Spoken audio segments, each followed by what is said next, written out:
Going live. Are we live? We're live. Hello and welcome, everyone. Let me know if you can hear me. Let me know if my audio's busted. If you can hear the music, if the music's too loud. In a minute, let me know if the other guys' audios are messed up or anything, so that we can fix it. If there's any issues going on, let us know, and we'll do our best to fix it. But with that out of the way, again, welcome everyone. So, it's been a while since we've streamed. Since we've streamed at all. I think our last stream was 6 months ago. But so this is going to be a bit of a different stream. We're trying to rein in the scuff and be a bit more professional, I guess you could almost say. And so, as part of that, well, we've got a crew here. We've got some questions we're going to go over, a bit of a schedule to it. And we're also going to do some, intros for each of us and whatnot. So without further ado, I'm going to hand it over to our community manager, Elegy, who is going to introduce us all. Hello, everyone. Hello, guys. It's nice to be here again after, what felt like a really long time. I'm really happy to be here with the crew, so Leo and Maeron, and of course, a new guy, Gyrosmeister. We want to try and be more professional, even if we're not, as you have seen in the Dawnless Days Lander. We are absolutely not professional, but still we will try to make it more professional just because we want to, to make these streams more helpful to you guys as well. So without any further ado, I will start with a few questions to the guys here, to the crew. Starting with Leo, who is of course the one streaming. So whatever you see on screen, it's Leo. Yes. So Leo, who are you? Who are you really? So I will say, Fingus just said, Maeron, if you want to rename to your role on the team, like how we have the our different role attributions, just to help the people in chat tell. And also, LG, we need to do the announcement that we're live. We need to do the announcement that we're live. Yeah, don't do that. But without that, so I am our campaign. I am in charge of the campaign map visuals. I have been for a few years, and also in charge of the battle maps. So when you're playing a game in our mod and you load into a campaign and there's the mountains or Mordor, I'm behind that. And the actual visuals of the campaign map are also my doing. And I've been around on the team for a while, and so that's what I do. Campaign visuals. What are you going to show us today? Oh yes, what am I going to show us today? Well, let me change the scene over to what I'm going to be working on today. So today, I'm going to be working on the mountains, particularly the Misty Mountains. Some of you may be going, haven't you done that before on stream? Well, as we progress with our development of the campaign, certain things such as the AI technical map have been created now or updated, and parts of the visual map have to be changed to match it. You don't want to be walking around and suddenly, hey, that looks like a swamp, but it's a mountain. That doesn't make any sense. So I'm going back through, and I'm fixing up a lot of those things. And that's what I'm doing today. So I've already gone through and redone the White Mountains, but now we're headed up north to the Misty Mountains, as we have to etch out the paths for goblins to run through them, and also various things around Moria and Isengard, along with the whole mountains. So that's what we're going to be doing today, and in a few minutes, once we're done with introductions, and we start talking on our main topics, I'll get to work on this. Okay, so moving on, we have Gyrosmeister, who is one of our newest developers. We called for aid. He's an Age of Bronze developer, right? Also Age of Bronze, yes, but I've also worked on other mods for Rome 2, like Dimitrios Poliorkitis, if you know it. But to get back on our topic, I think I joined the team in January, if I'm correct. Yeah, and but the people on YouTube are right. all new to this, so... Yeah, everyone would be newer than that. We haven't streamed in ages. Yeah. That's fair.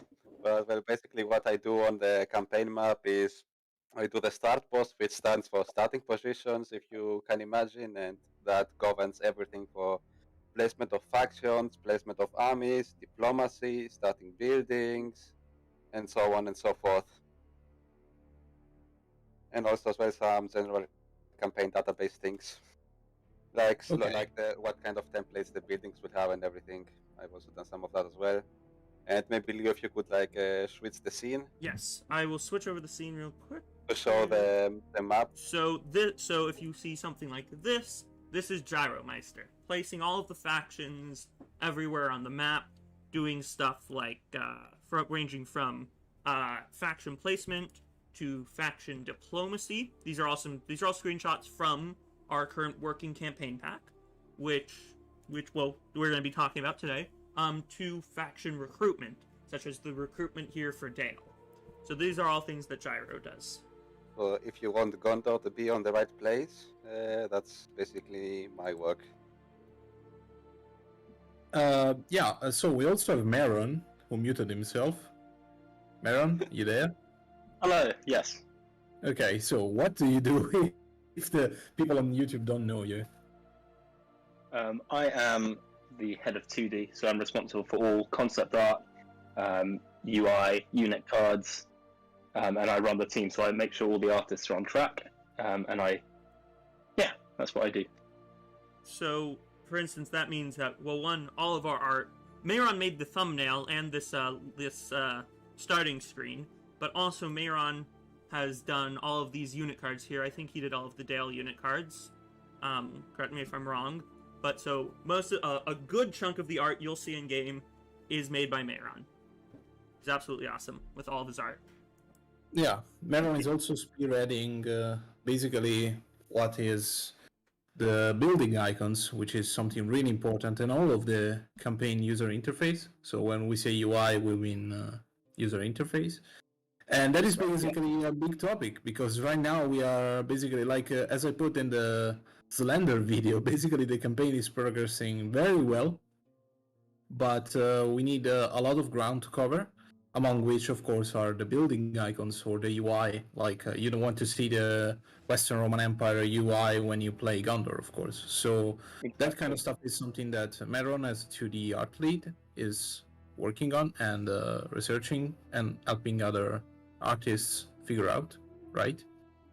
Yeah, so we've got a great team, and they're doing really well at the moment. We've got some people doing the actual user interface, we've got some people working on the icons, and we've got some people working on the event artwork, the artwork that pops up when you take a settlement or you form an alliance, which is equally important. We want everything to be unique, we want it to be a super original experience when you play the game. So yeah, we're setting the bar high, and we've got lots of work to do, but we can do it. We can manage. Yeah, absolutely. We have gotten through worse stuff than this, honestly. Oh, yes. So, yeah, absolutely. Was rough. Yeah, I mean, the good thing about where we are now is that a lot of our unit artwork, the 2D concept art for the units, is pretty much finished. So we can devote lots of our resources to 2D now. Yeah, absolutely. So one of the, basically guys, something that we want to explain to you during this stream will be basically how a campaign map function. Not a campaign map, sorry, the whole campaign, like everything from A to Z. So there is a lot of stuff to cover. Of course, here we have justLeo with visuals, Gyrosmeister with the database and start positions. And they will also cover the side of the AI logic. So yeah, let's start talking about this. So from what I understand, and of course, it's not that easy for someone who is not really well versed in this field, is that the campaign is developed in these 3 layers. So the first one is the visuals. The second one is the AI logic. So how the AI understand where to go, not only the AI but also the player itself, like when you want to move an army, etc. And then you have the database, the start positions. So that basically set up everything that is important on the data side of the campaign. So let's start with the visual side since we have it in front of us. Yes. So just so you could go ahead. So if we're looking at the campaign map, you can almost look at it like a sandwich. You have the hex map, the AI stuff, sort of underlying everything. That's what decides what things do, how things are working, but you don't see it. It's under everything. On top of that is the visual map itself, the actual terrain, the cities, decorations and stuff like that. And then above that is the start pose, which is everything that's actually going on the visual map. But while it's going on the visual map, how it is going is determined by the hex map. So it's sort of a layer cake. And so the visual map, which I work on, is that middle layer. So the actual visuals that you see when you are playing the game. And so these visuals come in their own two parts. You have the height map and the tile map. The tile map is really the main thing, and it's what I am working on today. So how the tile map works is it is comprised of a large selection of what's comprised of several tile sets, which are these smaller subbrackets. But each tile set is made up of tiles. Kind of makes sense. These tile sets, or these tiles, are pretty much maps. So if you think like a map you have played on, and this also goes for the campaign. It has been made in the map making tool called TED, and then exported. And so this can be anything from a mountain to a river to a road to just a rolling piece of plains that we might use somewhere in Rohan. And so this stuff is then all weaved together. So I currently have the hex map on enabled as a reference. But so every single different pixel you see here in the tile map represents a different tile or a different tile set, meaning that when this is processed through the built-in tools, which we are lucky to have, it reads where pixels are, the RBG values, the red, green, blue values, RGB, of each, it reads the values of each tile, and then it determines, as it creates the actual visual map that you see in game, what visuals go where based off of that. So these mountains that I'm placing right now are a special kind of tile called a masked tile. You'll find these in lakes and mountains primarily. And masked tiles, what they do is they have a set layout. So when the processing tool notices that, hey, that specific color, that specific RGB value is laid out like that, is laid out in that specific pattern of pixels, the tile mapper is trying to place this tile. So that's why where other places things are just colored in, these mountains are specifically shaped, and I have to maintain their shapes and pretty much play Jenga with them. Which can be kind of annoying, but it does get a pretty nice result. So that's sort of, and there's many other things going into this, ranging from how the color of grass is determined by, which layer do I have? Ranging from how the color of grass is determined via the climate it's in, to different things like snow coverage and river flows. And so that is all done through these PNG files in Photoshop mainly. That's what I use. It's probably the best application for it. Is there anything else I should add, LG? Okay, I wanted to say a couple of things. First of all, guys, I've seen that you have already asked a few questions. We will do breaks for questions one that will be coming up after our quick break, which is where we just chit-chat about anything, more or less. After that we will try to answer some of your questions, and of course we will do it at the end as well. So we will try and ask you whether you have some questions. Second of all, this subject that Leo is covering now is also covered. Leo has been a little bit more detailed, but this is not a guide. If you want a guide or a tutorial on how to modify the campaign visual map, you will find a tutorial made by Malcolm in our channel. So to any one of you who wants to be the next big guy with a big mod, then go ahead and check it out. Also, if you want to help us out, of course, go and check that out. I actually wanted to ask you, you didn't mention the battle tile map. I didn't. Okay, yeah, sorry. I didn't. I forgot about the battle tile map because I was talking about just doing the campaign map. I forgot about the battle tile map. I wanted to say, let's say that maybe the visual map is divided into two, or there is another layer. So there is actually another layer. It's actually a 4-layer cake. It's another layer. Yeah, there's another layer. We're adding some extra frosting to our layer cake because we're really hungry. It's 4. So it's more like a 4-layer cake because as you're playing on the tile map, sorry, I'm just trying to get this layer back that I lost. So as you're playing and you join a battle, you get sent to this thing called the battle tile map, which is created in much the same way that the campaign tile map is created. It is created in much the same way as it is drawn in Photoshop, made up of a composite of thousands of different tiles. However, unlike in the campaign tile map, where the tiles are like battle maps, in the battle tile map, the tiles are actually the battle maps that you play on.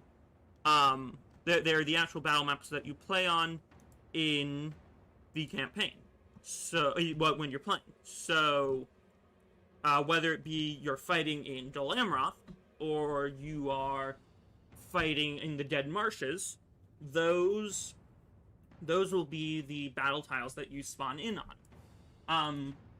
I need to go fetch the tile masks from... Europe because I don't know how, but I lost my... I lost them somehow. So, with the battle tile map, that's all linked together, and then you play on the battle tile map. So, it's pretty much... It's shaped and designed one for one with the campaign tile map, but it is not one for one with it as where in the world are you? Oh, that's what happened. Why are those the wrong color? Are those the wrong color? Huh? Okay, that's just it's weird. A struggle. It is a struggle. Yeah. Sorry. The battle tile map. Trying to rein in the scuff. The battle tile map. So when, as I said, when you play on it, you're brought into a battle map that matches your current location. So if you have to take a specific coordinate, a specific set of coordinates on the campaign map where your two armies are meeting, you will be sent to those two coordinates on the battle tile map for your battle. That's why when you fight in the desert, you're fighting in the desert. When you fight in Mordor, you're fighting in Mordor. When you fight outside the Black Gate, you're fighting outside the Black Gate. Or if you're doing a sally-out battle at Dol Amroth, you're fighting on the Dol Amroth Peninsula. Am I still here? Can you hear me? I see some people saying Leo lost. Or no, you're lost because of what happened on the tile map, I guess. Yeah, no, I can be scatterbrained. I feel... Okay, sea. There we go. I put the mountain swatch in the sea. How have I done this? Alright, anyway. Let me move this beneath... Let me close mountains. Move this beneath mountains. Put this in mountains. Here we go. We're back. I have fixed the issue. So, now that that's out of the way, and I can get back to talking and working, I'm double tasking here. Double tasking? Multitasking. So, with that out of the way, battle time map, coordinates. I think that's everything. I think I covered everything. Now I just handle it. Okay. We actually have some plans to make videos about this, because in the end, like, this was the first step towards the campaign. Like, you actually have this in the mod right now. So basically, if you click when you are in custom battle selection and you click on a land battle, and you click anywhere you want, basically the map will generate a map. Okay, so of course they are, let's say, preset. It's not like it generates them every time differently, but those are the maps that you will see in the campaign. So that step has been done. I think it was the Goblins update, so December 2021, I think. Yep, it was our first big breakthrough kind of thing. You could say that we made public. Yeah. So moving on, we have the AI logic layer, but I will ask you for that, Leo, later. Let's make Gyrosmeister talk a little bit about this. So, what about your layer, Gyros? If you didn't explain it all before, So you can tell us also your struggles and whatever with it. Yeah, so maybe can Leo like switch the map around, Yes, so switch the image so we see the map. All right, yes. If you want me to switch any images, let me know. All right. So you've put the map here, nice. Yes, maps up here. So basically, like with Leo and crew, basically they make the map. Obviously, you need to populate it with regions and everything. So otherwise, you won't be able to play a campaign. You're just going to see middle left, which is beautiful, yeah, but that's not helping us because you want to play a video game. So first we need to populate the entire map with regions, and basically every dot you see around the map, like all these small Gondo icons, Rohan icons, Imladris icons, and so on, all these are a single, like a town on the map. And obviously you need to create an entry for each and every town on the campaign map. For the campaign map, and also for the Sea of Nurn, Sea of Rune, you can't really see them as regions on this picture, but they also are regions in the database. And the same also applies for the trackless sea in the west, and like the Forest of Fangon, which is an isolate, and like something like Terra Incognita on the vanilla side. So basically, I had to create all of that, and it was quite painful because we had like over 200 regions, something like that. So it was quite a lot. So, and obviously, as you know, every map, every couple of towns are organized in a province, so we also need to create all the provinces and so on and so on. And once that was all done, we needed to add some factions on the campaign map to actually make a playable build, so that, because otherwise the game wouldn't handle it well if there were like all desolate regions with no factions, and well, you need to have at least one playable factions to join the campaign map. And this is what we had done originally. I think it was also Chaos Robbie had helped us a lot. I don't know if he's here with us in the chat, but kudos to you. And we had originally only put like the Western Roman Empire and the Eastern Roman Empire on the map. I think the Western Roman Empire had almost everything bar Mordor. That was like Eastern Roman Empire. And after that, as we slowly started creating new factions and adding the existing ones, like Rohan, Gondor, Dale, Mordor, etc., were already created as they were available for custom battles. So that was a simple case of adding them into the start post and processing them and assigning them the regions. But also we needed to create new ones because we decided to split the Southrons and Easterlings in various smaller factions. As we can see in the southeast portion of the map, there's like some elephant icon, then there's the snake icon, then on the west are the goddesses of Umbar and so on. So we had to create all these new factions and add them to the map and assign them all the regions. And basically, step by step, we started filling out the map, and also you can see many desolated regions that just have like this ruin icon. These regions won't be available for the not going to be occupied by anyone, but the player can colonize and settle them should he wish so. And Yeah. So once we've added all the factions, we had like some small problems because we could load the campaign, that's fine, but it was crashing after like 3-4 turns max. So that was like a real thorn in the ass because without it, A, we couldn't test shit, and B, you wouldn't be able to play any campaign if you would get crashed every like 2 or 3 turns. But thankfully, I managed to fix that. So that's good. So now we actually have a build on our side. Unfortunately for you guys watching, that build is not public, so you'll have to be a little bit more patient. It's really Sorry fun, for though. that. It's really fun. Yeah. Sorry, guys, if I can say something. Like at the end of the stream, I will be sharing some stuff, some let's say exciting news about everything and how we plan to move going forward. So yeah, Stick did you have anything else to add, Gyros? Yeah, to continue, we had all the factions, but obviously if you have all the factions and you can't do anything with it, you're just not going to be able to play, not going to have fun, you're just going to lose all your regions to rebels. So the next step was to start adding buildings for the factions and to assign units so you can recruit units, raise armies, fight battles, conquer, and basically play that Star formula. And if you could switch again the picture, Leo. Oh, which one do you want to switch it to? Recruitment? That one with recruitment, yeah. Okay. Recruitment. Not that. So. This one? The one with the Dale recruitment, right? Yeah, exactly, okay. Yeah. So the recruitment is based on 2 layers.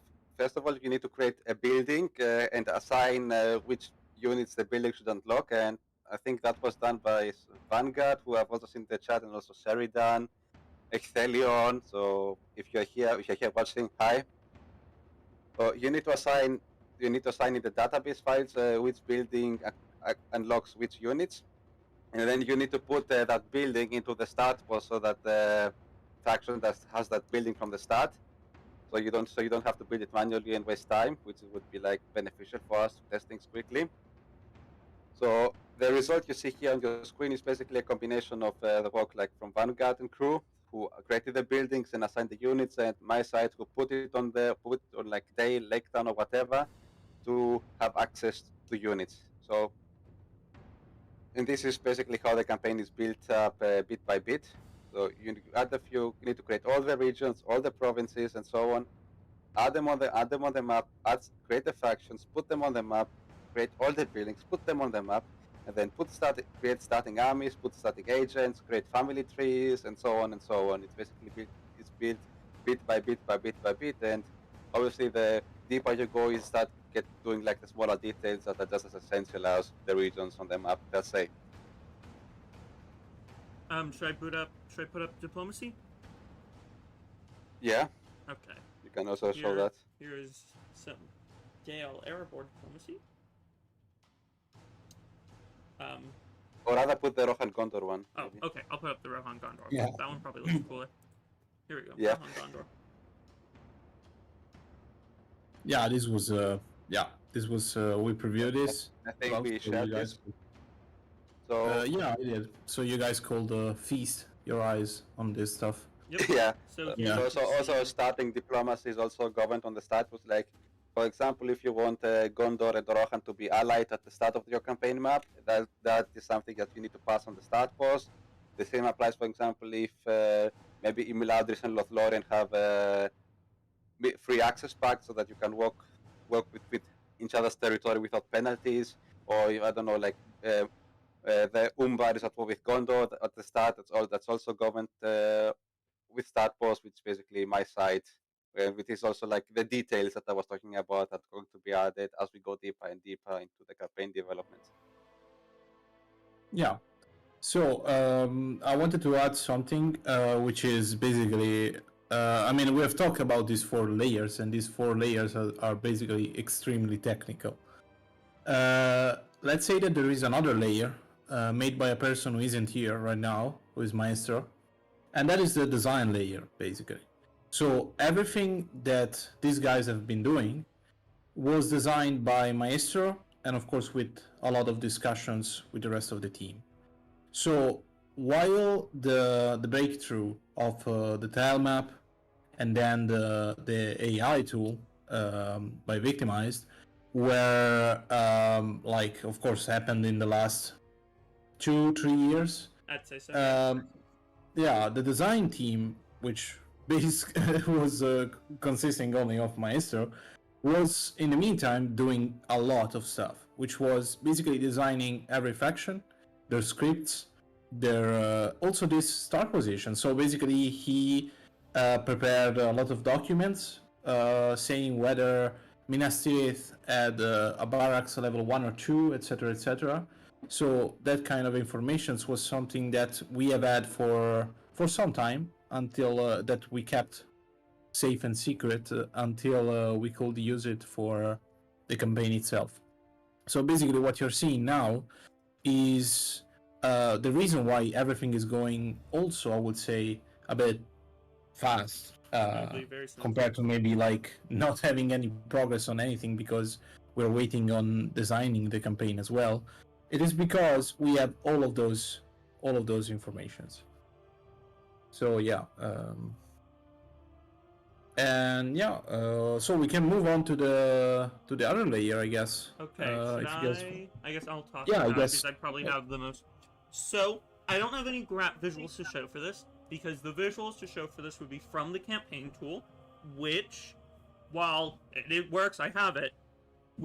I don't think we've been asked to not show. I've been asked not to show it on stream currently. I think. I mean, it has been showed before. LG, do you remember if you said whether or not I can show it on stream? Because I have it. I would like if you have any doubts, don't show it. Yeah. Okay. I do have some doubts, so I'm not going to show it. But Vic was in the chat, so I don't know if he can reply. Yeah. Yeah. If he replies, then if you want to let us know if you're okay with me booting up the with the campaign hex map, I will. But until then, I'll do my best to talk about it just through what I have here, because I do have a PNG'd version of the hex map, at least of the terrain hex map, right here. Let me hide. Okay, so this right here, this isn't the campaign tool, this is still Photoshop. But so this right here is the terrain layer of the hex map. And so as we said before, the hex map is the lowest level of the campaign. The hex map is what makes everything run. Everything runs atop the hex map. So this map within the hex map, when it's processed, determines: is this grassland? Is this swamp? Is this mountain? Is this light forest? Is this dense forest? Is this a lake? Is this a desert? Is this wasteland? Is this Mordor terrain? Is this wasteland? Is this savanna? Is this heavy desert? Is this a river valley? So on. You're gonna cover every tile. I was gonna go, but then I realized that that's kind of gonna take a little while, so I stopped. Is this tundra? No, I'm gonna stop. Yeah.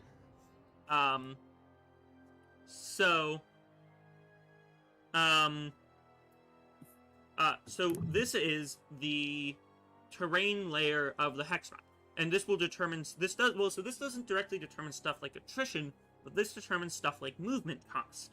For instance, as you are moving an army around on the map, it will take an army moves slower through something like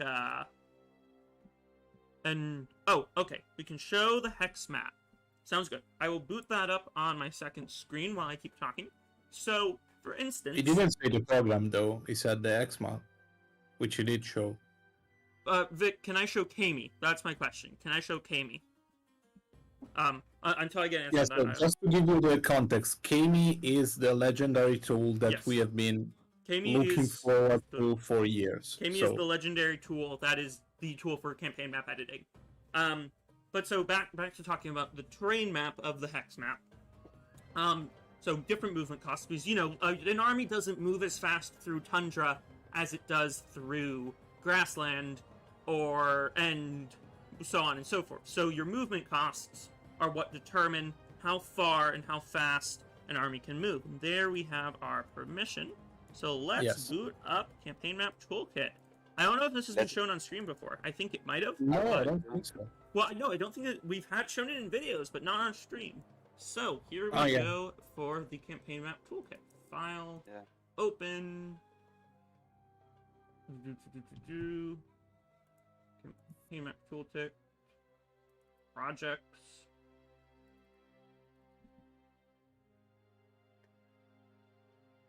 Here we go. So, right, I can't put it in full screen. I have to extend it because that was never fixed.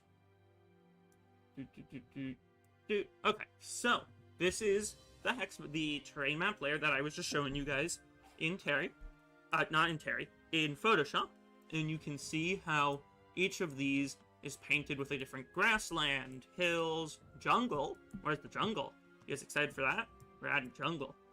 I don't know if have we directly talked about Farharad and how we're like doing a jungle there? I don't know if we've ever actually said that. No, I don't think we did. It's not like a secret or anything, but we Farharad, where the Muhads and the Mumakil live, or that real region down there, is actually going to be a jungle. So look forward to that. Look forward to your army. I don't know, getting eaten by hippos. I don't know what lives in jungles. I don't know. I feel like jungles are going to be really bad for Gondor's army. Like Gondor sends their army to the jungle, and it's just gone within like 3 turns. Just for attrition. Suffer a shit ton of attrition. Yeah. So speaking of attrition, we're going to skip over climates to attrition. And the attrition map is not done. So we are not going to go to attrition. However, we're going to go to climates. Oh, I put on restrictions. That's why it disappeared. So, for instance, here's the climate map. This will determine stuff, I think, like crop growth and certain weather things. I think. I know what the Tilemap climate does. I'm not certain on this climate. But anyway, you can see here we have different climates in different regions. They do all look green, but they're not. I promise. Well, I mean, they are all green, but they don't all represent green things. So the black represents the Atlantic-style climate for Western Eriador and Linden. Most of the map is the inland continental climate. Then we've got the desert down here, with the big river deltas being the slightly more palatable continental. And then we have the Mediterranean climate for Gondor, and then the eastern desert climate for Mordor and Khand. So that right there is the climate thing. And then we have stuff coming back to here. If we boot up ground types, we have stuff like roads, rivers, coastlines where units can disembark, embark, land bridges. As you can see, we have a land bridge here at Osgiliath, land bridges at Carandros, land bridges at the Anduin Delta, so on and so forth, and we have all of the many rivers on the map. And this determines, well, is there a river there that's going to stop my army, or is there a land bridge that my army can walk across? So this is really showing that this is where the hex map is under everything else. But then there's also stuff such as impassable terrain. This shows where an army can't move. And you'll see it's mostly in mountains and dense, deep forests. So this can actually give you a good perspective as to what the mountain passes will look like in the Misty Mountains, and what Mirkwood will play like, as Mirkwood is going to be a series of winding paths that armies have to go around and intercept the different towns. As you can see, like here in Mirkwood, there's a lot of different choke points held by towns. You can see them. If I hide roads, they'll probably show up better.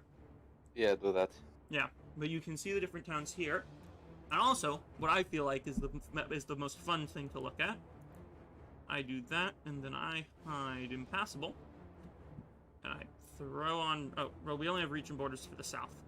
Why do we only have region borders for the south? I'll hide region borders. They don't seem to be working right. I think you have an outdated text file, to be honest. Yeah, I think I do. This is a slightly outdated. But you can see here, this is the region map. This is an additional part of the hex map. Because as Gyro was saying, the start pose sets up all of the regions and like establishes this region is that region, this region is that region, but this region in that regards that he is taking and establishing, correct me if I'm wrong, Gyro, come from this. Is that correct? Yeah, basically, okay. if you go on the regions thing and you go like on the swatches, you will see that there's the entire list of every single town in the mod. Yeah. And you basically with Basically, each plot of land is the region that each town controls. So when, for example, on the campaign map, for example, you control, I don't know, maybe Mithlond, and you see, you not only you don't see on this map, you control like some territory around the city as well, and this is what governs it. So if we, for example, would paint the Swords of Lindor like 100 kilometers up north, it would theoretically show up there, but we're not going to do that because it's a bit tough. Yeah. And also, you guys can see, I just find it funny, because you can see it in other places as well. I love it, how dense the Shire is. It's just always something funny to me, that the Shire is the most densely populated region in, I think, like, the entire map. Maybe parts of Gondor are more dense, maybe, like, or, yeah, like, Gondor might be slightly denser in, like, eastern Gondor, but the Shire is just has so much going on there. I just find it hilarious. We added every shithole of the Shire, basically. I think we added all of the, what are they, like the districts, or what are they called? I mean, we added Hobbiton, North Oddbottom, I think Brandywine or something like that as well. Yeah, it's like all kinds of other shit. Yeah, you know, originally we had we had 1, 2, 3, 4, 5, and we didn't have Hobbiton. Hobbiton wasn't originally a settlement. I had to convince Maestro that Hobbiton needed to be a settlement, which I'm glad, because that's going to be an awesome and fun and very iconic settlement. But it's going to be there. So Closing of the Shire incoming. Anyway, here is this. LG, is there anything you'd like me to add? Or I think we have covered pretty much everything about the layers. All right, cool. Okay.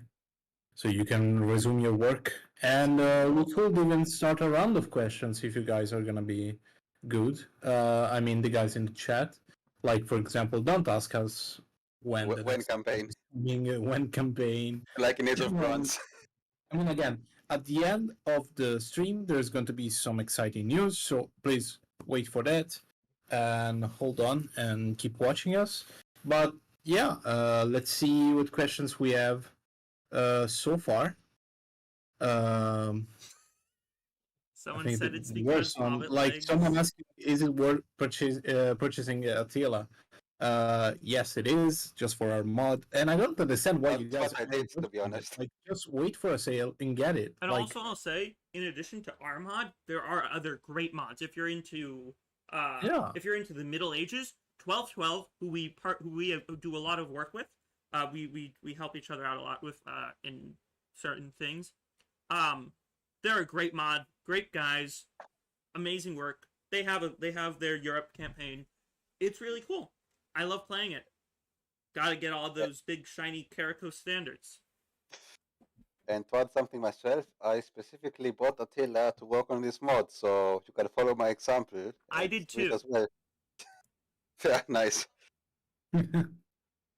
Yeah, guys, like if you want a game where there is a dynamic weather, where you have a sudden invasion of a foreign people, that game is already here since 2015. Like, you don't need to wait until Pharaoh's release. You can buy it now. Something we're going to be talking about later. Pharaoh is on our list of topics. Yeah, I just wanted to make a joke. Yeah, no, I know. Every concept that people things new about Pharaoh is already in Attila, so yeah. So Lucky Storm in the chat has a good question. Yeah, he asks the same question every time, like under every comment. The audio stuff is gonna come when it's gonna come. Like, we have to fix something. We have to finish a tool.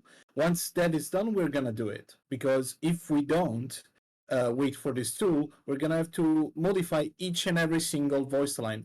But before that, we have to identify it, which is even worse. So if you care about our health, just wait. We're gonna add it, of course. Like, it's not like we want you to play the campaign with people shouting, I don't know, for Rome.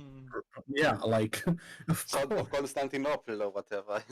Yeah, like that's not our goal, so it's gonna come. Yeah. Yeah, they should shout Fëanor did nothing wrong. Okay, let's go ahead. Yeah. Are there any unique mechanics for Umber Pirates? No, because the Umber Pirates are gonna be unplayable. However, You will have to win them over with Harad to unite the whole southern lands. However, We actually prefer if you guys ask questions about the campaign layers instead of factions themselves, but we can answer some go about ahead. factions, but if you're gonna ask Yeah, a we question can about answer some. factions, ask one about like the main factions. Because those we Like can probably answer Gondor, better. Andale, Yeah. Thranduil, Mordor, and so on. Yeah. And also, I Yeah. will say, LG, tell me to shut up if you want me to. A while ago, so this is no promise or anything. If there is one unplayable faction that may become playable, eventually, it would be Umbar. I think we talked about that once a long time ago in some dev channel. Just as a bit of like, if there was to become one, it might be Umbar due to their uniqueness with the usurpers.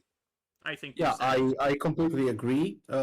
It's just that at this point in time, Yep. it's not. So Yeah, it's not right now. we will see once we get to the testing phase, and of course, like after the first release, we will see what's going on. Like if we want to enrich the map with new factions, if we want to add playability to some of them. So yeah, we'll see in due time, in due course. Of course, like guys understand that this, like we Victimize announced in Team Diary in our Discord, which I ask you to join because every development is shown in there.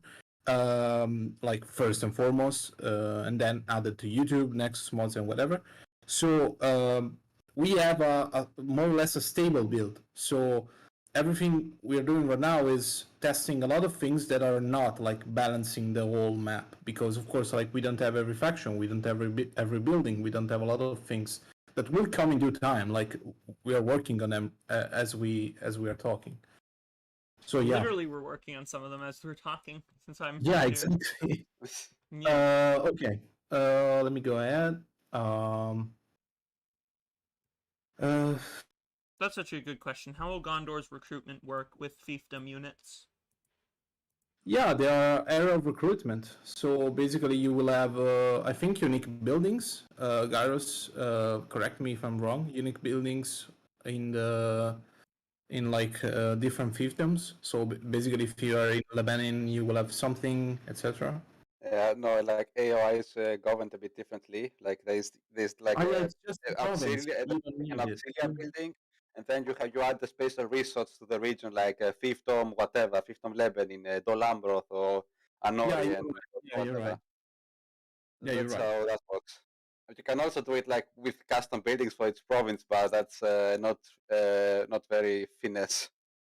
And I'm just gonna say real quick to Vanguard. Yeah, yes, the mountains are fixed assets. They are fixed with their mask. So a mountain will only show up if Bob, the processing tool, registers that those pixels are there in that setup. So yeah, mountains are fixed, which is what makes them so annoying, because nothing else is fixed besides the rivers, but that's just sort of you paint them.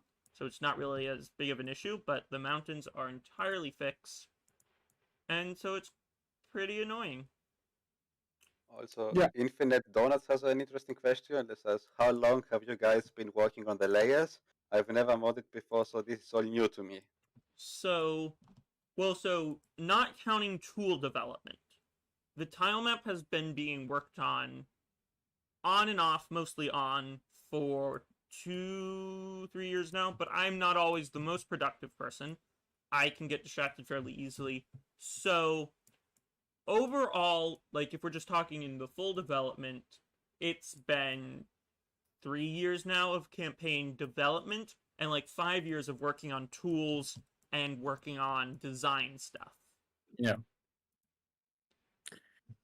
Yeah, so let's shoot some of these questions very quickly. There's some quick ones we can answer. Soon? No, we need to fix a tool that we have been given to finish them. Will we get They're in the works. Easter egg maps? Yes, of course. Like, of course. Like, we don't want you to play in a Roman map if you're fighting the elves or the Easterlings. So, I mean, it will take time. Like, if you've seen a lot of maps in our mod, it's because we have had Gondor assets for a really long time. At this point, we are expanding our architecture department, and we are making a lot of assets for many factions. But of course, it's gonna take time. However, I will say right now we're focused more on unique maps. We're trying to get the unique maps out of the way, like the Helm's Deeps and stuff like that. Yeah, not totally. The Helm's Deeps not and totally. Isenguards. So that's, but not only those. So that's why the only general maps you're seeing are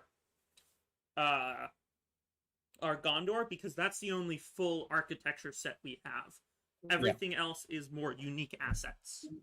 Yeah, and basically, like the idea is that we will expand on this later on when we have time and resources. But for example, whenever we release the campaign, we will strive to have basically this, I would say, placeholder maps, more or less, like for each faction. So basically, you will have something that is different from the vanilla maps, but they will not be as much detailed as others, or maybe there won't be not a lot of variants, that kind of things. Okay, will Gondor be divided into feudal domains? No, Gondor will be united under one, undivided, unconquered. I'm gonna quickly rattle off a few questions that I saw. First, will we get any Elven maps? Yes, but those are architectural work in progress. Answered. Oh, Elven, not yet. How big is the map compared to the original Attila map? So, this is a good question. I can show you, actually. Give me a second to hide a few layers, and I can show you. In the meantime, will there be family trees? Yes, will be. For example, if you play as Gondor, you will see Denethor, Ecthelion, Finduilas, Boromir, Faramir. The crew will all be there on a family tree. Also, when you play as the Woodland Realm, you will see Thranduil. I think Orofeb was his father, Legolas, and all those famous guys. And the same will also apply for almost all factions that have like a basis to form a family tree. Because, for example, like Mordor with Sauron being a Maya and not really having children, there's not going to be like a proper family tree in that regard because of the law. Yeah. But yeah, like Rohan, Gondor, Woodland Realm, Rivendell, when we release that, as well as Lothlorien and the lot, they will have family trees. Okay, so Leo, what's up? So people were asking, how do the two maps stack up? Well, I don't know if you guys can see the outline here on stream, but what I can do, I just saw it before. I'll fill it in with red. That makes the most sense. Edit, fill. So here is, well, this is the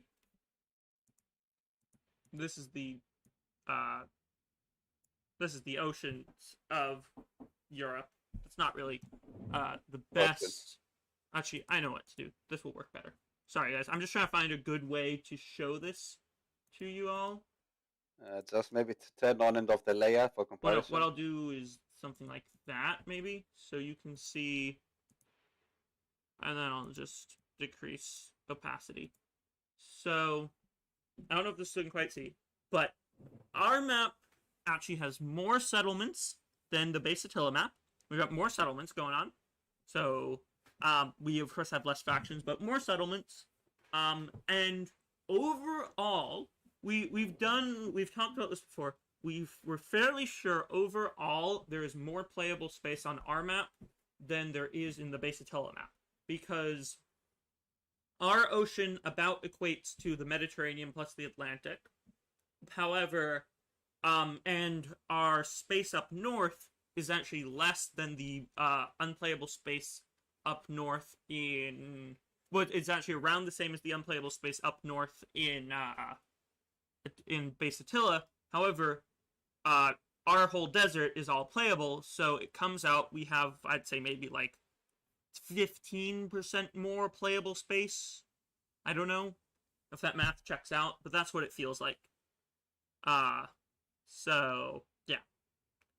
I'd say we have about 15% more playable space, but picks, but actually the entire width and height of the map is the exact same as Attila. Okay, so let's move on. I will shoot a few questions quickly. Will the Blue Mountains Dwarves be added as a playable faction? At this moment, no. We have no plans to do that.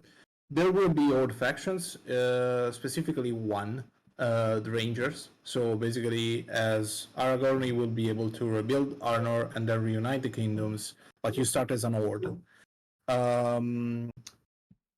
I have a question for you, Leo. Just a second. Yeah. What will the victory conditions look like? Garrus, do we have them? I don't think we have any concrete plans for them just yet. Okay. It's not that I could see any on Trello, but I could be blind. But to my knowledge, I we don't don't think have so any either, plans. actually. We still don't have them. This is an interesting one. Where are all of the devs from? Such a wide variety of accents. Well, you know what? That's actually perfect, I think, to transition into our next thing, isn't it? No. Huh? Oh my god. Yeah. Oh boy, oh boy, oh boy. I'm afraid of this moment. That's it's perfect to transition into our next thing. So, so we're actually from a lot of places around the world. The dev team, we have a lot of Europeans, we have Americans, from different parts of both continents, Canadians as well, people from all over Europe. And well, so sort of one thing that comes out of that so actually before that, so I'm from America, I'm from Texas. Yeehaw. LG, where are you from? I'm from Italy, from Florence. Gyro? I am from Greece, but I live in Germany. Maeron? I'm from London, in the UK. So, even just here, we've got America, UK, Italy, Greece to Germany, a widespread. And just throughout the whole team, we have even more French, a whole lot of Italian. It's a really big number of Italian. And a lot of Dutch. Yeah, we have a lot of Dutch and a lot of Italian. We even have some Australians. But we have a lot of Italian and a lot of Dutch, and it's really weird. Why do we have so many? It's like, it's disproportional. But I guess you could almost say, speaking of the Italian thing, going into the next thing, this is sort of one of our pre-planned questions. So, with so many of us being from different parts of the world, we often like to joke and share things in good fun in our team cafeteria. That's our team chit-chat section. And oftentimes you could say we treat it as a cafeteria, sharing different food dish or different food dishes, or talking about different things like that. So I have a question for everyone. I'll also share what's, in my opinion, the worst of this. But with so many of us being from different parts of the world, what crimes against culinary humanity have we shared with each other? I mean, I would say the most come from you. Most do come from me because I love sharing my food. A lot of them it's do come not about that. It's how the Italian cuisine has been butchered in America. Like Yeah. that's The Greek one as well, but I haven't seen justLeo trying to cook Greek dishes in the team cafeteria. Yeah. It's some of the food here. It's so pineapple pizza is one thing. I actually once made LG say that pineapple pizza wasn't entirely terrible. I don't remember how I got him to say it. No. I just said that I would like to try it. You have to understand, guys. Like so many things that you guys think are from Italy, you are never gonna find them in Italy. Never. You're never gonna find pineapple pizza unless you go to an American hotel in a big city like Milan or Rome. You're never gonna find them. So I just said that I will be I will try it. I will try it just because I want to see what the fuss is all about, and that's it. I also actually learned something that I had no idea, that spaghetti and meatballs is not actually like how the dish is properly made. That it's like spaghetti and tuna or something. What is it? No, No, I mean, it's two different dishes. Like, spaghetti and meatballs is just how you add the meat, and we don't have spaghetti and meatballs here. You make ragu, and ragu is basically more or less the same meat as meatballs. Like, you don't have any bread. I don't know if you guys add bread to meatballs, but we do. And that's it. Like, basically, ragu is so the bolognese sauce, whatever. It's like that. So and tuna pasta with tuna is something else entirely. There you go. So, This is it. Like, this is yeah. culinary critiques. I know just the other day we were talking about. I think some people were sharing some like because what was it? We were talking about like burns people had on their hands from cooking. I had a burn. Everyone else was like, "Oh yes, I was cooking my fancy dish or whatever," and I got a burn on my hand because when I was toasting tenders in the toaster oven, I burned my hand taking them out. I am a true American that I don't know how to cook. I cannot cook. And also, my favorite part in the cafeteria is to brag about how Greek olive oil is superior to Italian one and post pics of it every time I can. Yeah, we have this feud ongoing, guys. Yeah, there's also like the other Italians in the community. We have this meme going on, like which olives are the best and so on. So yeah, so we have but we can all agree that cooking with olive oil is better than cooking with sunflower seed oil or butter, like all these Northern Europeans. I even know that. I actually even know that from like not cooking. I can still I know it's always with that. But yeah, we get up to a bunch of antics. Everyone it's always funny sharing the American heart attack dishes. Yeah, exactly. Like, it's always fun sharing American heart attack dishes. Or the English dishes, like toast with bread. Maeron, do you want to say something about that? Do you want to answer for your community? About English food? I'm a fan of British food. I like a good fish and chips or a sausage and mash or an English breakfast. Everyone seems to hate them, like a chip butty. Chips in a sandwich. Oh, amazing. But everyone hates it. Yeah, but chips are Belgian, not English. What was that, sorry? Chips are Belgian, like the fries. They are Belgian, not English. So you got that's the difference. See, the difference between fries and chips. Chips are fat. Chips are like a square centimeter, whereas a fry is like 4 millimeters. Yeah, there you go. What are your opinions? That's what we do, guys. Chips. Oh. What are your opinions on sweet potato chips? All right, sweet potato fries is what we call them here, but sweet potato chips, I guess would be the word for you. Yeah, I love sweet potato waffle fries. I love. Do you guys have waffle fries? I guess waffle chips over there. No. Okay, I have no idea what you're talking about. So waffle fries are like bigger. They're sort of. I'll send you a photo real quick. I don't actually really know how to describe them, but they are my favorite thing. I could just eat them for days. There we go. That's a good photo. Copy image. Posted in Team Cafeteria. Yeah, and as Nandi Shem put it in the chat, if you want to piece LG, myself, or any other Mediterranean guy, just say that you prefer to cook with butter instead of olive oil. So that's a really LG, I put them there. Those are waffle fries. Yeah. I love waffle fries. They're so tasty. Oh god, what is that piece of shit?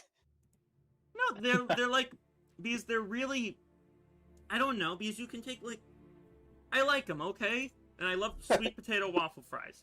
They're just my favorite. They're my absolute favorite. Sweet potato waffle fries.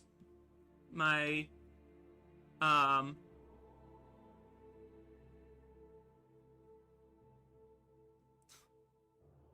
sorry. Someone just I just noticed a jab Vic made at me in Sneak Peek, and now I'm mortally offended.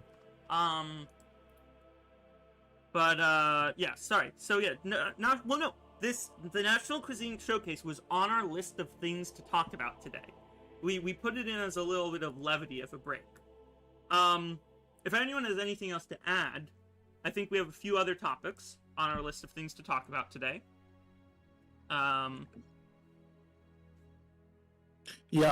Sorry. I was actually looking at something else.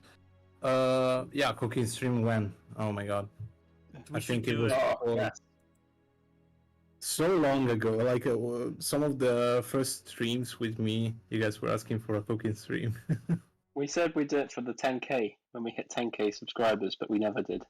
Yeah, 20k subscribers. 20k How's that? subscribers. Okay. No, 20k subscribers, and we'll do it. No, we're too close for that. We need to. We And need what to are we set going it to at something cook? unachievable.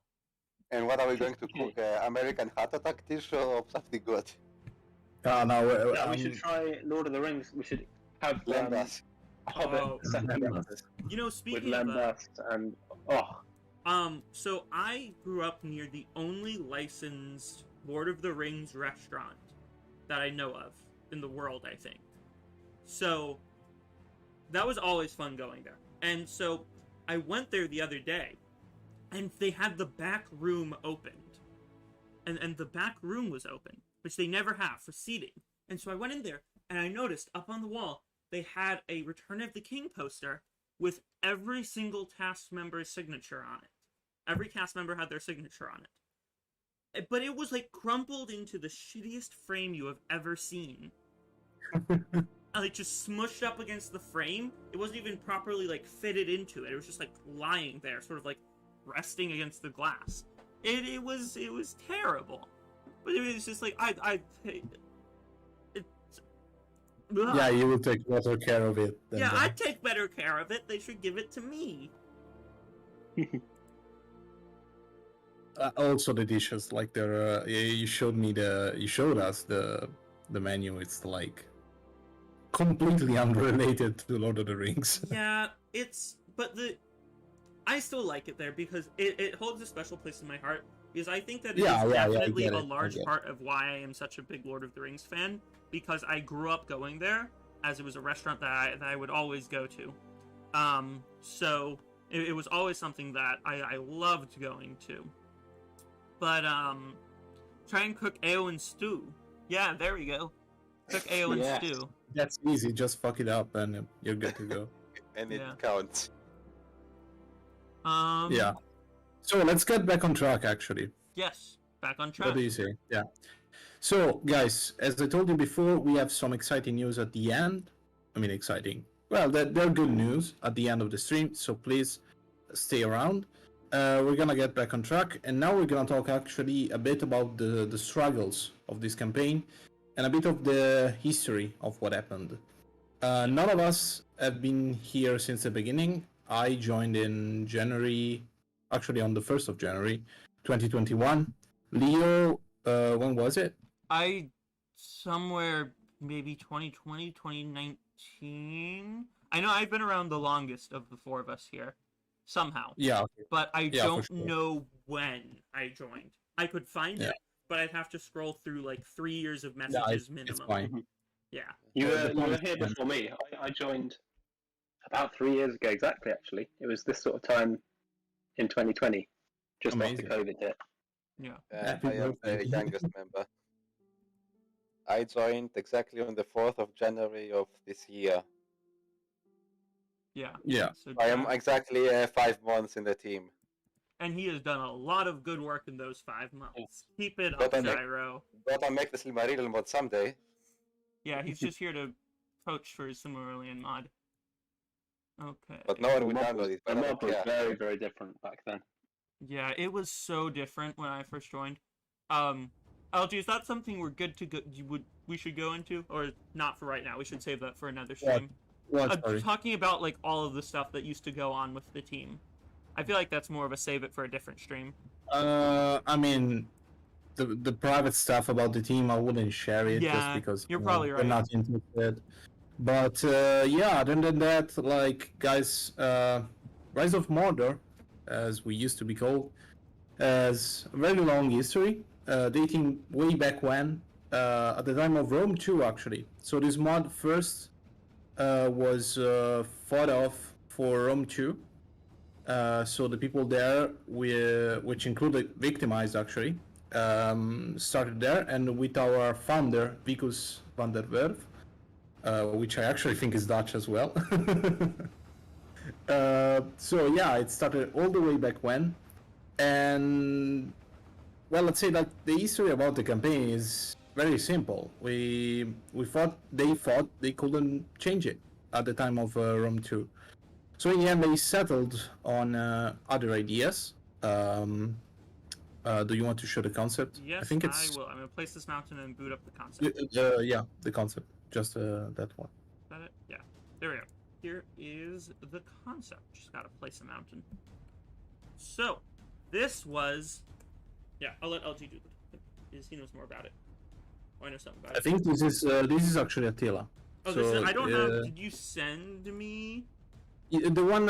Just show me the one on the thumbnail. Oh, this one. Here we go.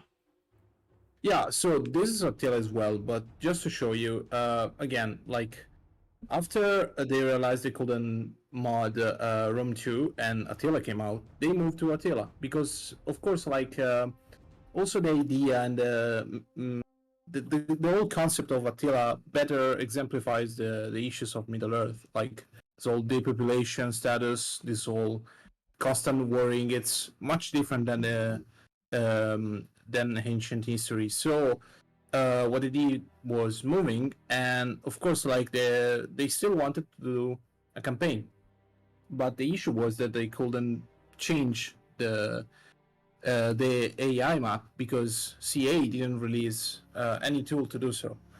So they settled for something else, which is what you're seeing right here. This is, I think this is actually the latest concept of the campaign map. Show the other one, please. Okay, which one? The one before. This one?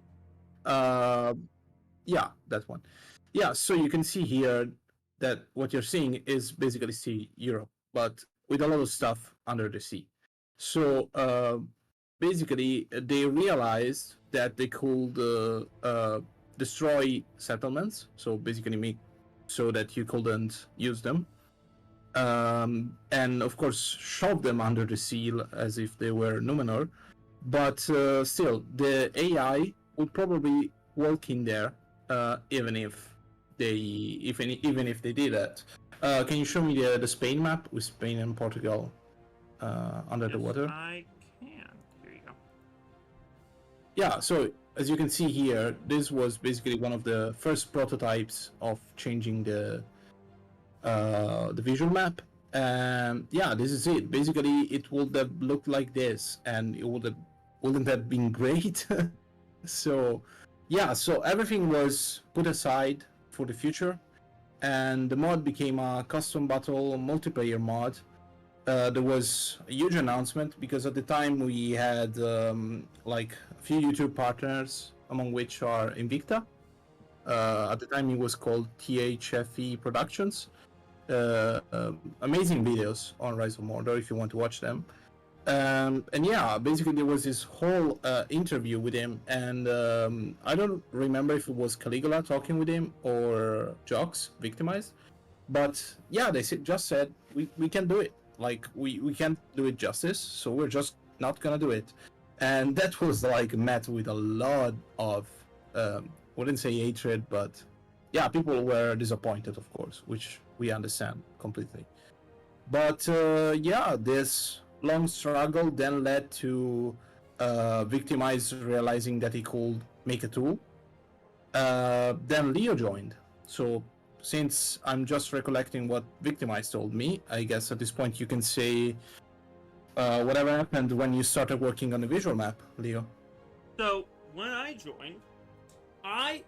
joined completely starry-eyed, had no idea what I was getting into. Yeah, you told me, yeah.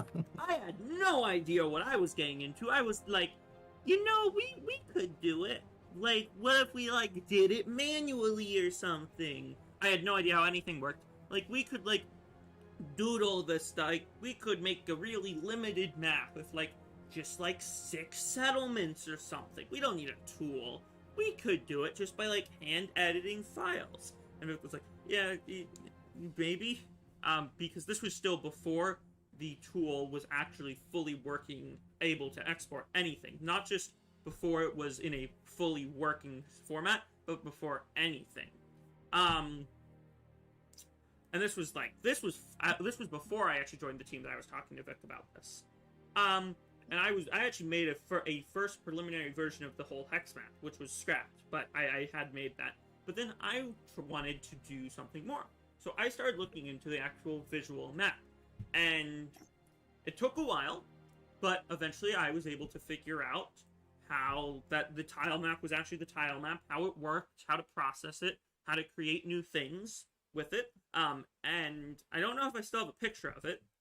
But the very first thing I ever did, so the very first visual modification for a modern campaign map, besides I guess sinking this into the ocean, but the very first full proper one was a giant penis in the middle of the ocean. I'm not proud of it, but I feel like it was worth it. But that was the very first. That was the very first one. A giant penis in the middle of the ocean. Then the next one was Leo was here. I think it was a giant penis. Then Leo was here, as I was doing the first preliminary tests. Then the first like actual trying to make something was a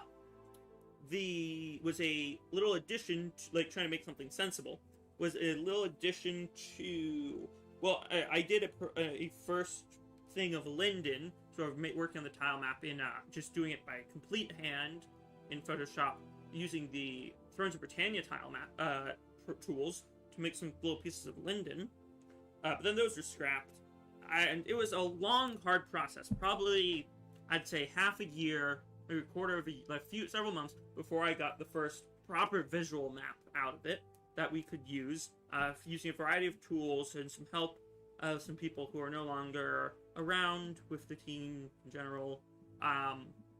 But mainly just a whole lot of work, plotting out the coastlines, figuring out how different tools work, fixing tools, working with Creative Assembly on certain things, to get things fixed. A lot of little things like that. I won't really say much more on that because I can't. But a lot of little things like that. And yeah, it took a while, but yeah, here we are with it. Yeah, what you guys have to understand is that this whole process everything is new. So it's not like you have guides or anything. Most of it's research. So many of our developers, among which of course are the ones present here, so Leo and Gyrosmeister, they had to research a lot of things before doing everything. So like Leo himself pioneered a lot of layers of a lot. we established before it was 4, so 2 at least of the campaign map. And a lot of things that you're seeing today are there because Leo was not breathing enough on the Tilemap, so the tool wasn't crashing, and he was able to do something with it. If you don't get the joke, you have to watch the Slender video. Go watch it after this. Ha ha ha ha ha ha ha. Now watch the Slender video that LG made. It's funny. Yeah. So yeah, it's there was a lot of work in this mod to be done, and realize that like in my capacity as community manager, like I've had to answer countless questions, and many of them where people were still disappointed after that video from how many years ago. But this is a very long process that took its time, but now we are so excited about the results. We are so excited because, I'm not saying it just because we are on YouTube and we have to advertise. It's because we are seeing something for the first time. Like every time I watch a stream in our Mega is in the chat. Hi Mega, I love you, man. So every time I see a stream on one of our voice channels, or a screenshot, like we're all really excited because we are seeing everything we have built up for many years. So yeah, guys, like your patience will be repaid, absolutely, 100%. And yeah, that's it. What I wanted to say. Great speech, LG. Thank you. So do you guys want to add anything else? I was gonna add that sort of in that regards of seeing new things and everything new. We were also just having. I'm gonna do a little plug. We've been having an influx recently in the past few months of amazing devs, such as Gyro and many others who are doing great things, and it's been an amazing time for the mod. And all of you guys can also do your part to help further facilitate this and make it an even better time for the mod. If you yourself have any 3D modeling skills, any animation skills, any general art skills, stop me if I start talking about a role that's already filled. Particularly we're looking for for people who are good about making architecture, for people who are good at making unit models. We would love all the 3D devs we can get right now. Because as we were saying before, we have so many sets of architecture that need being made, that we need. So, I cannot wait. So, if you yourself... animators mean wargs, spiders, Mumakill, I really Spiders want... were scrapped. Huh? Thank the Lord. What? Spiders were scrapped. Spiders was cut? I good. wanted spiders. Spiders were cool. Yes, no more spiders. No, I like spiders. It adds to cool diversity. Special siege weapons. What was that other thing? It's like they live in mountains or something. Have hooves. Maybe they've got like horns. No. Okay, no animators for those. One thing I really want that we were talking about is those great beasts of Gorgoroth. Those would be cool to have. I know those aren't currently planned, but I would love it if Mordor had the beast roster, where they had those things to use as mini shooting platforms. No, I agree. Also, more animators means Grond. If we get enough animators. Something that I wanted to add about this is that, guys, since we are really in the process of making a lot of things, the roles that Leo just mentioned, they can't be entry level. Like, you need to have some skills because we don't have the time to teach you. Some time ago we used to take anyone who had a minimum of experience in a certain field. Right now we actually just need people who can learn inside but still have a lot of have some skills. So because we can't teach you, we don't have the time. So if you have any of these skills, or you know anyone who does have these skills, join our Discord, send us an application. I cut you off, Maeron. What were you going to say? I was going to say that there is a very real chance that the release of the campaign might be quite severely bottlenecked by 3D models and 2D architecture icons and all that stuff, because we have such big tasks ahead of us that we need to be on we need a dedicated team on crunch time getting that out now. We're in the last stage of release, so all the help is really appreciated. Even if you're not sure about yourself, still apply. We'll always have a look at your work. If we say we can't take you right now, that is not because we don't want you. That is every bit of help is appreciated. Yeah, absolutely. So let's go, I guess, for another round of questions. Yes, if you guys are okay. Another round of questions from the chat. Send them in. Questions. Or else we're gonna start asking questions, and they're gonna be like the more food questions. Like I'm gonna have to start talking about what I'm eating. I got a snack. It's like I had like a yogurt parfait for breakfast, so I scooped all of the fruit from that onto someone did it for me. I asked for a snack. I'm very grateful that they brought it one. But I realized that what they did is anything that was like left over. So it's like a peanut butter and J sandwich, PB&J sandwich, but the like fruit in it that's all been scooped out of yogurt. Yeah, so ask questions, or I'm gonna keep talking about this. This is your incentive to ask questions. I'm gonna start rambling about what I'm eating, and it's not gonna be that good. And we don't want to hear what the American guy is eating. Yeah. We don't want to hear more culinary. See, it's working. It is working. Leo, it is a peanut butter and jam sandwich, not jelly. Jelly is a wobbly dessert.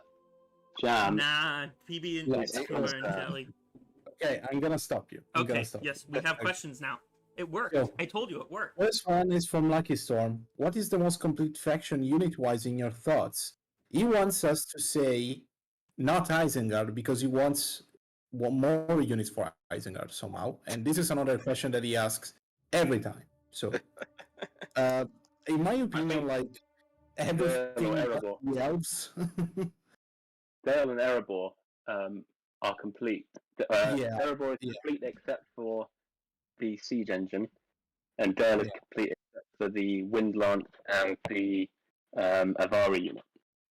Gondor still has the feature and rework to do, so that's quite a big chunk left.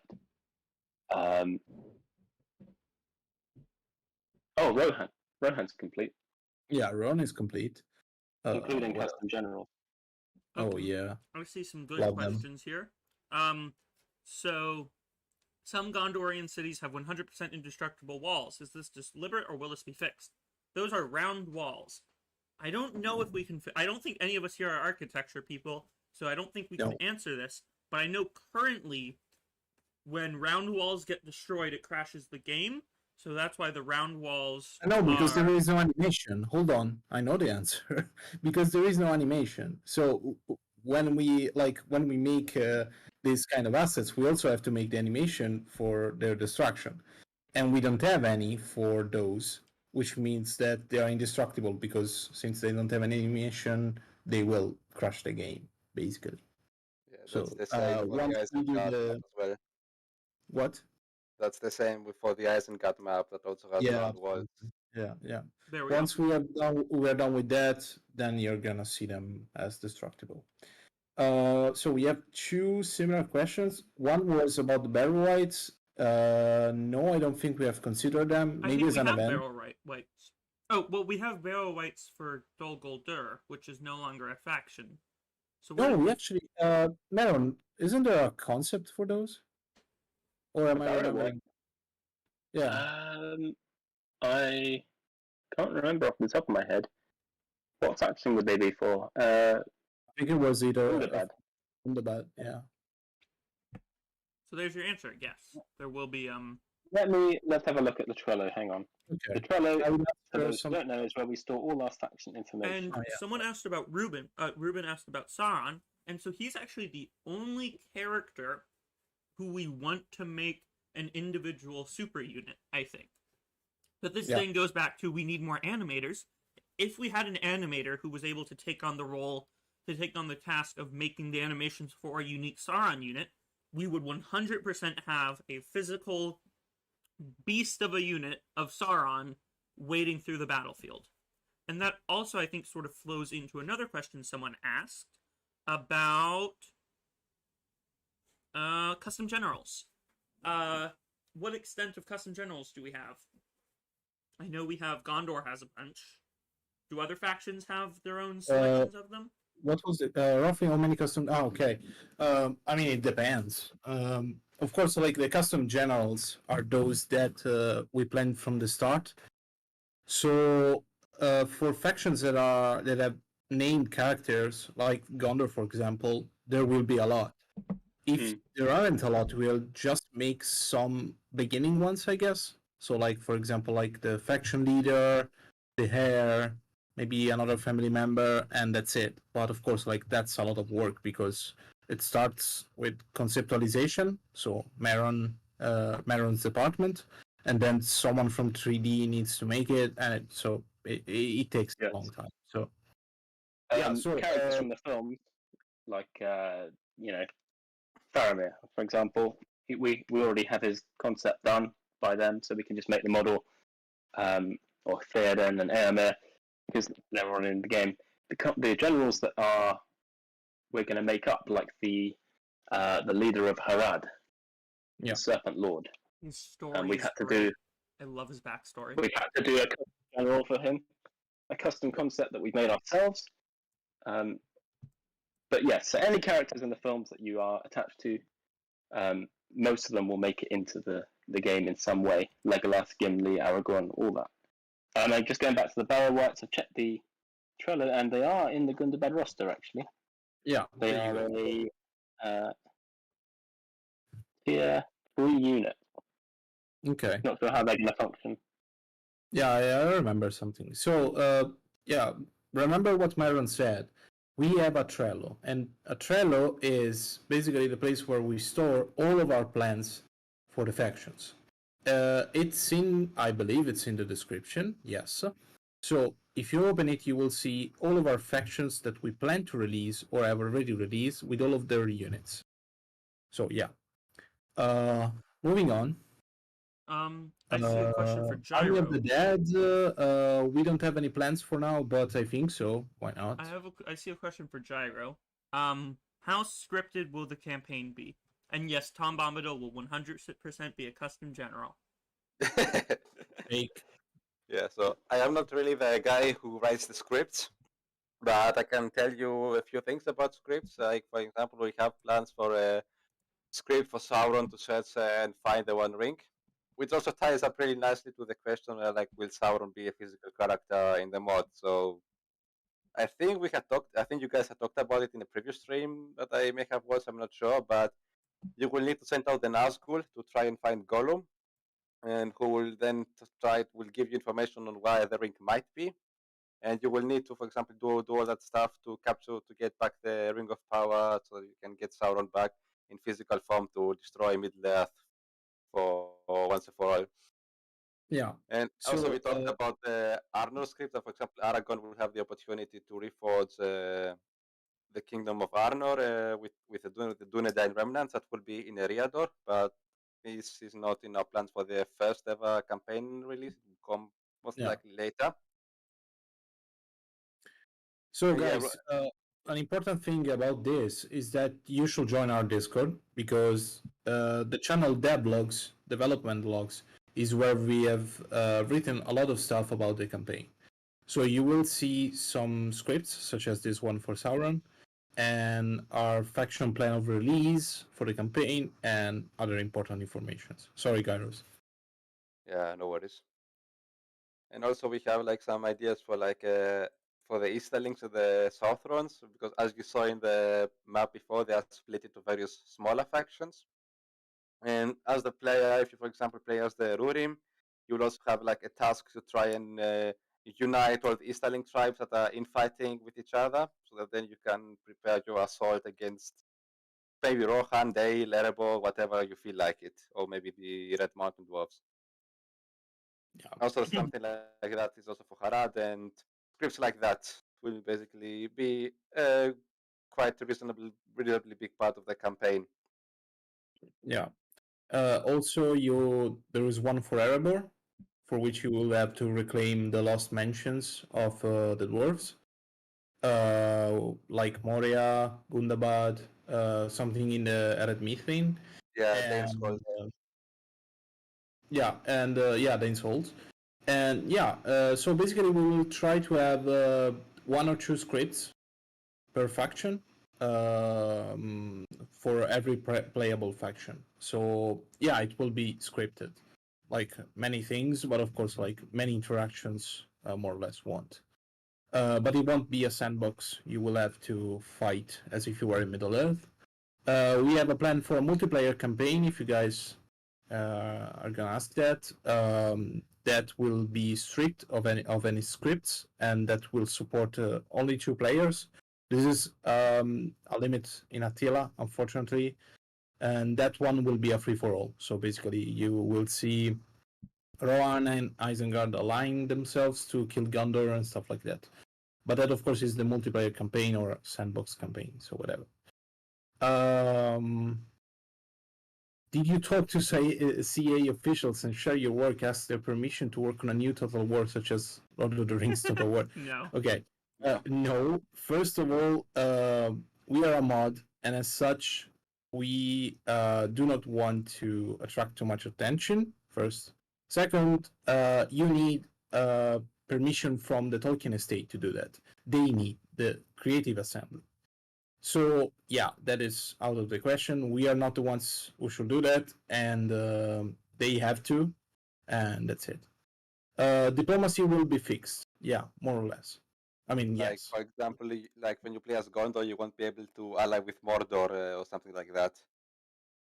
Yeah, I mean, if you, I mean, even in Third Age, like you could declare war on Rohan as Gondor, but if you did it, then it will create a lot of issues. That's the same situation, more or less. There's a lot of things that are, yes, the player can probably break it, but you're just breaking your game if you break it. Yeah, and we are gonna make it like the worst thing you can do on the campaign. Like for example, if you play as I don't know, Erebor and you declare war on Imladris, pretty much everyone is going to hate you, and you're going to get like swarmed from all possible sides. Yeah, So exactly. if you want to do like a tryhard mode, you can do it, but it's not recommended. No. Yes. Will some generals die of old age in the campaign? And if so, will elves still be immortal? I will say something and then I will leave the word to Garros. Our campaign, this is something that is explained in the development logs in our Discord. Our campaign will have 12 turns per year, so one for each month.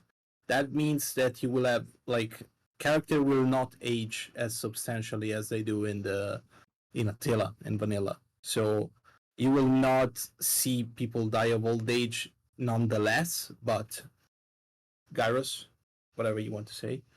Like with the elves, like if you think about the law, that's actually a bit difficult to implement because elves, as probably most of you know, they don't really die of old age. I mean, they age mentally, but with 12 turns per year, and the generals that we have right now are not in a position to have age like really mentally to die from that way, like I don't know, Maglo or something like that. But the issue is that elves can get slain in battle, and we know that from the books and everything that elves can die in battle. And there is actually a possibility in the start post to make a character immortal, so that if he dies in air quotes in battle, he will only get wounded and recover after a few turns. As maybe I don't know, maybe you have played Caesar Golirom too, where like Caesar, Vercingetorix, and the crew they are immortal, so all like they can't get killed in battle. So there's this possibility, but obviously it's not really law accurate because I don't know, Elrond can get killed in battle or Thranduil can get killed in battle. So that's something that we really need to see how to do it, and we haven't finalized any concepts for that just yet on how to do it. But yeah, we can just do it for the Nazgul. Yeah, but LG, like LG said, like the campaign will be 12 turns per year, so aging won't be that big of an issue. So for most characters, that shouldn't be an issue. Like that they would die of old age. So on top of that, I just wanted to mention that if you have any experience in Lua, you should try to join the mod because we will be looking for scripters, or at least not now. Wait until we open the position, but we will probably need scripters. So yeah, that's it. Is there anything else you guys wanted to add? I did. This is on the onto scripting or in general. In general. Okay, I saw someone ask a question about whether or not settlements switch when occupied. Yes, they do. That's part of my thing with the battle Tilemap. Yes, they do. We can do it with, so when a settlement's just like temporarily occupied, I think like if an orc occupies a big Gondor settlement, it will be all orky, butchery, Mordor, red eyes everywhere. If Gondor can purify orcish settlements, so on and so forth, a whole lot of things there. with settlement interactions changing based off of who controls them, occupation, and whatnot. So the answer is yes, settlements will change. And yeah. Yeah, we will have to make the. The first. I will guess that the first concept for this that we have is Isengard. Yes. Isengard can so change. You will have multiple maps for Isengard depending on how you update the main building, so the tower. So you will have the first version, which is the one that you see in the Fellowship of the Ring with all the trees, and the one that is actually currently in the mod. Then you will have an industrialized version when Saruman becomes one of the baddies. And then the third one, if it gets converted from a good faction, which is the flooded version, basically. So about the good factions and the ring, at the moment, it's still being designed, so we don't have any answer for that, unfortunately. How difficult are you making the campaign? Which faction will be easier or harder? Garus, do you have any answer to this? Well, it's obviously this guy we're not going to release all the factions in the first release. I think we had shown that already, like stuff like Imladris, Lothlorien crew. They won't come in the first update, but a bit later. As playable. Yeah, as playable. So, but this obviously, if a faction is playable or not playable, it changes its dynamics as well on what the AI does with it, if it's major or not. So we can't really say that, but what I can say is that like factions like Mordor obviously are going to be like a bit easier because like Mordor is on the rise in the later days because Sauron has openly declared himself again and starts breeding thousands and thousands of orcs. So something like Mordor will be easier than something like Gondor that has been in a steady decline for like many, many years. So I think that there will be something for everyone, like really factions like for like Western Roman Empire legendary style, but also like easy ones so that you can like play it more relaxed, not have to like micromanage everything to hope to survive the hordes of Mordor or something. But I would say that Mordor would be like some of the easier ones, and like the Manish kingdoms like Gondor, Rohan, and so on, they're going to be a little bit more challenging for the player. Of course, the Shire is going to be the strongest since they have the giant porridge turbo mechs. And second breakfast. Yeah, because the Shire has and the tobacco. second breakfast ability and potatoes. The Shire is going to be just so overpowered. That's why you can't play them. They're the final boss. Yes.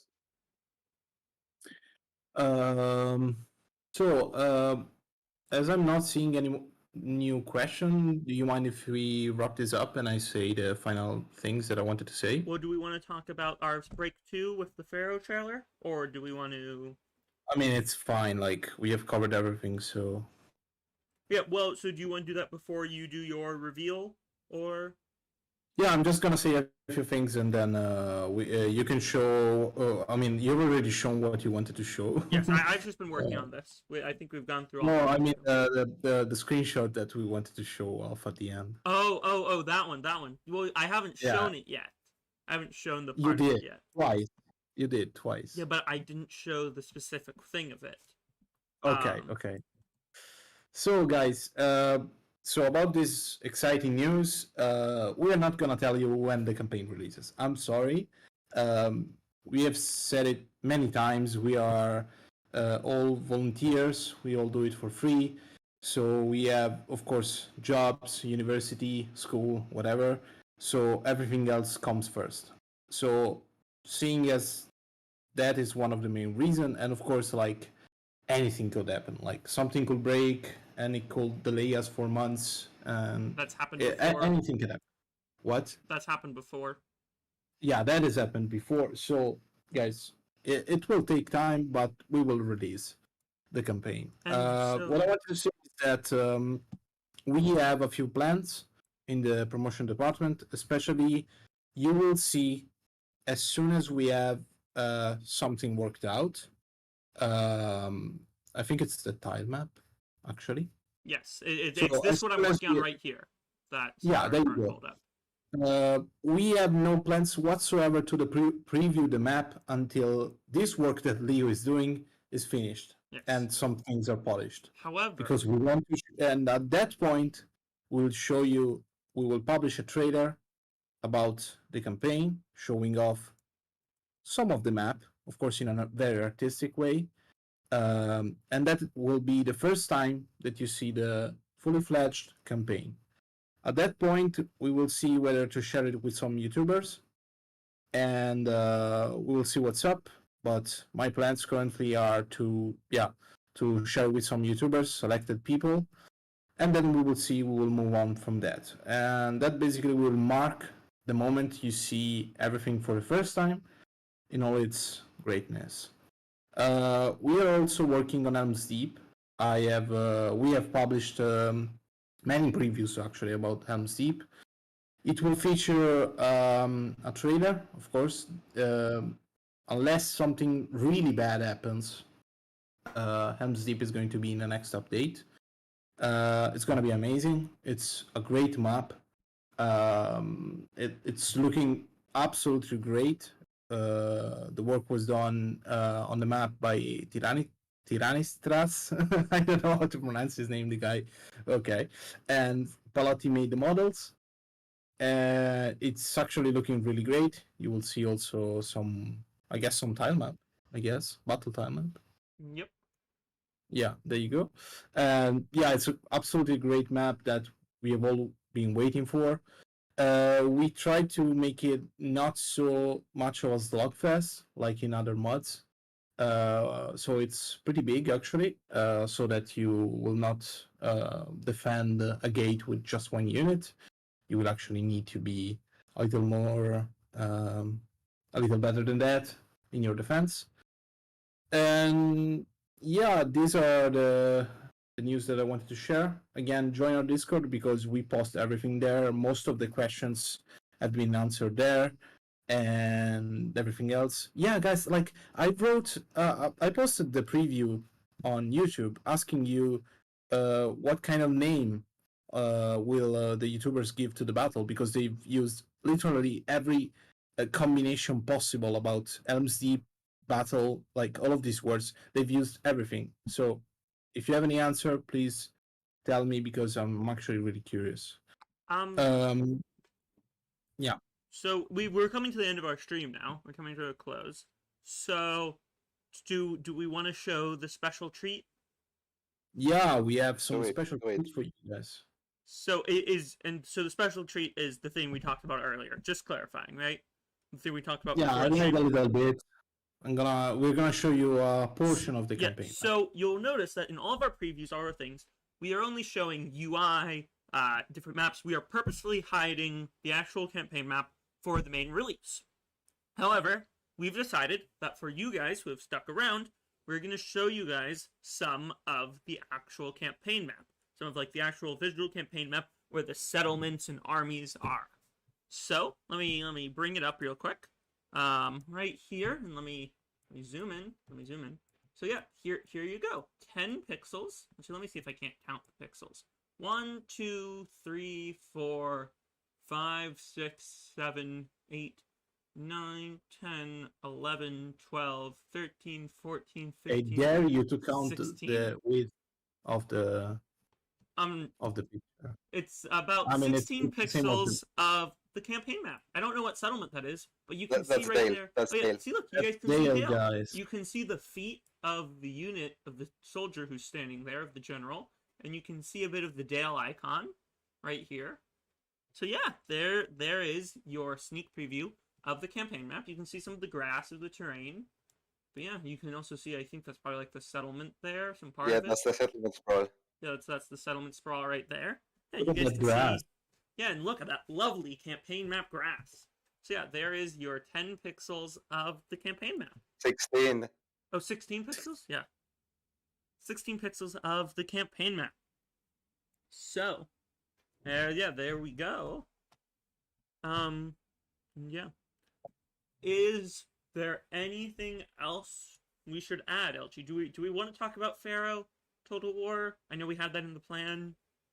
Or do we want to wrap it up now? Because I will wrap this up. Huh? To be honest, I will wrap this up. To be honest. Okay. I'm wondering, do we go to 2 hours or do we stop now? Because we're almost at. Is the Pharaoh would take us to 2 hours? Okay. Yeah, we can wrap it up. We've covered everything. Yeah. So wrapping it up. Thank you all very much for watching. I know this is sort of our comeback stream, but the viewership today has been phenomenal, as well as the chat participation. You guys have been great. Thank you all for watching very much. If you haven't already, like, subscribe. I feel like I'm compelled to do that, to say that. Ring the notification bell.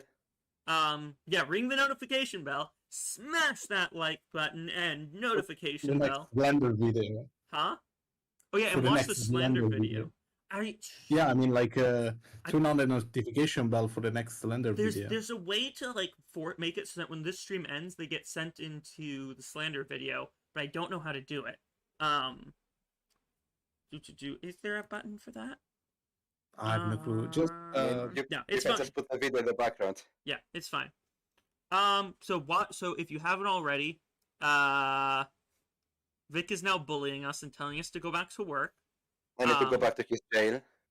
Yeah, Vic is I'm the only one who doing this is actually doing his work. Yeah, so for you, this is your work as our head of promotion. So coming back to this, but what I was gonna say is, thank you all very much for watching.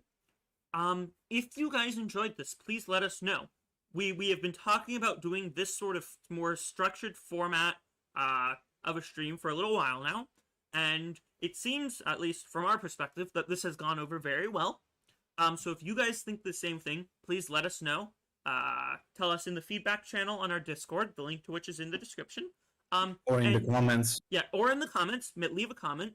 Because if you guys like this, we will do more of them. We have a whole slew of guests and topics that we could talk to and go over, ranging from all the different sections of the team and perhaps beyond. LG and I were talking about we could really do something with this if you guys do show that you are interested. So the way to do that, if you want to see more things like this, is 1, leave a comment, send a message, and 2, next time we do one, show up like you guys did today, which was awesome. So I think there we go. I think we're gonna end now. Is it still on? Yeah, no. If anyone wants to say something, I'm about to. Yeah, I just wanted to say Something. Okay. Thank you to all of our guests, Gyros, Leo, and Maeron. Thank you very much, guys. And remember to cook with olive oil instead of butter. Yeah. Remember to cook with olive oil instead of butter. All right. See you, everyone. Yeah. Stream is over. Okay. End stream. That was